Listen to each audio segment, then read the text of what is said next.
Halo kumaha damang, saatnya Anda menyimak berita Bandung bersama saya Cira Caniago. Sejumlah berita menarik akan kami sajikan untuk Anda dan berikut 3 berita utama hari ini.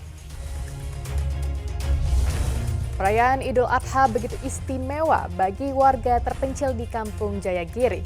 Di kaki Gunung Tangkuban Perahu, untuk pertama kalinya pimpinan Provinsi Jawa Barat salat berjemaah bersama warga.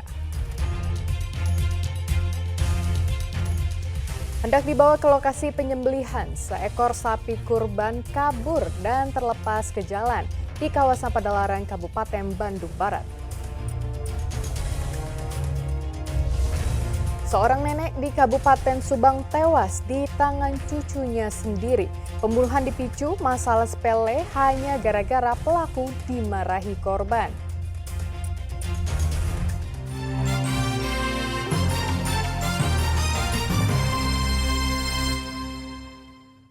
Hari Raya Idul Adha yang jatuh pada hari Senin kemarin disambut gembira oleh umat Muslim. Mereka berbondong-bondong datang ke masjid, lapangan, serta tempat wisata untuk melaksanakan sholat sunnah Idul Adha. Di Kota Bogor, warga memilih sholat di Kebun Raya Bogor karena selain ibadah, mereka bisa berwisata secara gratis. Pada Senin kemarin, ribuan jemaah memadati lapangan Gazebo Kota Bandung untuk melaksanakan salat Idul Adha. Kumandang takbir mengiringi langkah mereka seraya mencari saf yang masih kosong. Rangkaian salat Idul Adha berlangsung hikmat. Setelah melaksanakan salat 2 rakaat, jemaah masih duduk bersila mendengar khotbah yang disampaikan oleh Kiai Haji Dede Suherman. Jemaah yang datang ke lapangan Gazebo tidak hanya warga Kota Bandung, tetapi juga warga yang tinggal di Kabupaten Bandung. Sebagian warga memilih salat di sini karena khatib salat dinilai bagus dalam berceramah. Biasa gitu ya untuk ikut sholat id di tingkat provinsi gitu ya di Gazebo ini gitu.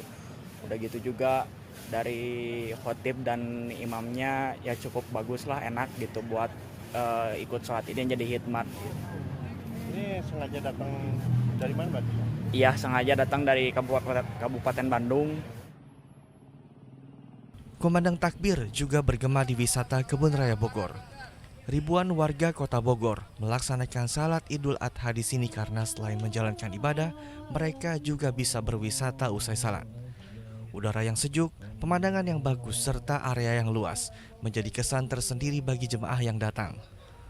Momentum ini pun dimanfaatkan keluarga dengan berfoto. Soalnya kalau di sini kan habis sholat id udah kayak piknik ya mas. Kita tetap istirahat dulu. Gitu. Ya, tempatnya juga kan bersih ya, karena lapang lagi. Ya, karena biasanya masuk kebun raya ini bayar dan ada momennya gitu Pak. Ada momennya ketika sholat Idul Adha ini sehingga bisa masuk gratis gitu. Jadi sekalian untuk keliling kebun raya. Pemerintah sendiri menetapkan 10 Zulhijjah 1445 Hijriah pada Senin kemarin. Sebagian umat muslim yang merayakan Idul Adha secara serentak melaksanakan salat sunnah Idul Adha. Muhammad Rizal melaporkan dari Kota Bandung dan Iwan Kurniawan melaporkan dari Kota Bogor. Pejabat Gubernur Jawa Barat menunaikan sholat Idul Adha di sebuah kampung terpencil di kaki Gunung Tangkuban Perahu di Kabupaten Bandung Barat. Ini adalah kali pertama pimpinan provinsi menunaikan sholat di kampung ini. Salat Idul Adha tahun 2024 terasa begitu istimewa bagi warga di bawah kaki Gunung Tangkuban Perahu, Desa Jayagiri, Kecamatan Lembang, Kabupaten Bandung Barat. Untuk pertama kalinya, warga menunaikan salat id bersama pimpinan Provinsi Jawa Barat. Tahun ini penjabat Gubernur Jawa Barat Bay Mahmudin memilih kampung terpencil sebagai lokasi salat Idul Adha. Biasanya ia selalu salat id di lapangan Gazebo Kota Bandung. Mahmudin mengaku sengaja salat di kampung terpencil karena banyak keluarga prasejahtera hidup di sini. Alhamdulillah, terima kasih kepada warga Ampera, Desa Jayagiri yang telah menerima dengan saya dan keluarga dengan menerima saya salat Idul Adha di sini. Kenapa saya kesini kan pertama karena Idul Adha padat dan masih banyak yang masyarakat yang perlu dibantu dan tadi juga MCK-nya ada yang rusak dan sebagainya. Terdata ada 242 keluarga prasejahtera di desa ini. Pada Idul Adha kali ini, PJ Gubernur memberikan hewan kurban berupa 3 ekor domba dan 1 ekor sapi bagi warga desa. Kampung Jayagiri menyimpan banyak pesona indah. Selain pemandangannya yang indah, kampung juga dikelilingi Gunung Tangkuban Perahu dan Gunung Petir. Muhammad Abbas melaporkan dari Kabupaten Bandung Barat. Seekor sapi kurban terlepas dan kabur ke jalan sehingga menghebohkan pengendara di kawasan Padalarang, Bandung Barat. Sapi itu kabur saat hendak diantar ke lokasi penyembelihan hewan kurban.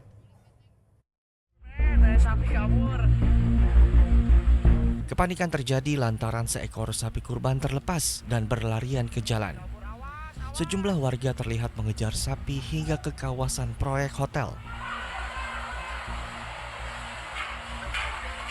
Sapi terlepas saat hendak dinaikkan truk untuk kemudian diantar ke lokasi penyembelihan hewan kurban di kawasan Cikande. Namun saat itu tali pengikat tiba-tiba lepas sehingga sapi kabur. Beruntung tidak ada warga yang terluka, sementara sapi berhasil ditangkap. Kejadian ini sempat membuat arus lalu lintas tersendat. Taunya aku lihat itu ada sapi nyebrang ke sana, mau dinaikin ke truk, sapinya malah lari. Kabur gitu ya Bu ya? Ya, seberang ke ini ke jalan sebelah, jadi bikin ini arus agak tersendat. Penyembelihan semua jenis hewan kurban di kawasan Padalarang dilakukan secara serempak usai salat Idul Adha. Muhammad Abbas melaporkan dari Kabupaten Bandung Barat. Jika tadi ada sapi yang lepas ke jalan, kali ini seekor sapi berbobot ratusan kilogram masuk ke gorong-gorong di kawasan Meleber, Kota Bandung. Petugas pemadam kebakaran dikerahkan untuk mengevakuasi sapi malang tersebut.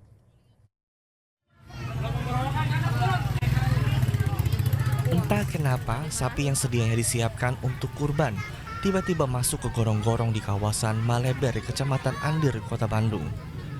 Warga yang berada di lokasi sedianya hendak evakuasi sapi, namun mereka kesulitan karena bobotnya yang mencapai 300 kg lebih.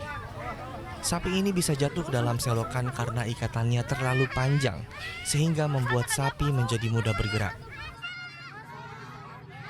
Kan di sini ada selokan. Ya anak-anak terlalu panjang, pas jam 7:30 pas sapi itu jatuh gitu kan. Pas diangkat sama anak-anak semua, tapi nggak bisa, terlalu berat gitu kan. Dikarenakan sapinya itu sekitar 170 kilo. Oh, 170 kilo. Dagingnya aja di sini total semuanya 300 kilo kan. Karena sulit, warga akhirnya meminta bantuan pemadam kebakaran Kota Bandung untuk evakuasi sapi kurban. Proses evakuasi pun tidak mudah. Sapi dievakuasi dengan cara diangkat menggunakan mobil pemadam.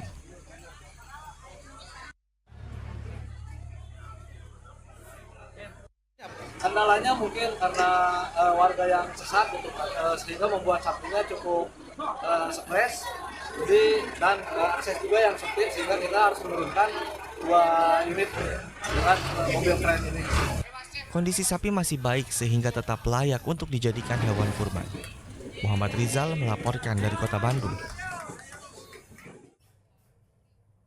Kita beralih ke informasi lalu lintas. Libur panjang Idul Adha dimanfaatkan warga untuk menikmati liburan bersama keluarga di kawasan wisata Lembang di Kabupaten Bandung Barat.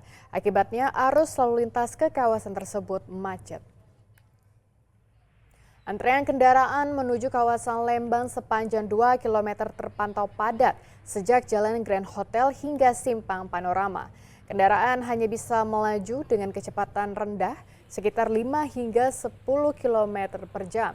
Kemacetan juga terpantau di Simpang Beatrix, kemudian di Jalan Gudang, Kahuripan, dan Jalan Cikole dari arah Subang menuju Lembang. Kemacetan dipicu tingginya volume kendaraan. Kepadatan arus lalu lintas juga terpantau di kawasan Puncak Bogor. Ribuan kendaraan mengular panjang menuju puncak. Kemacetan terlihat mulai dari kawasan Simpang Gadok Mayoritas warga berasal dari Jabodetabek. Mereka melewatkan libur Idul Adha dengan mengunjungi sejumlah objek wisata di kawasan Puncak. Polisi belum melakukan rekayasa lalu lintas satu arah, namun sistem ganjil genap diberlakukan untuk mengurangi kepadatan kendaraan. Rekayasa lalu lintas tetap dilakukan secara situasional bila kendaraan tidak bergerak sama sekali. Sistem one way arah Jakarta baru diberlakukan mulai pukul 12 siang.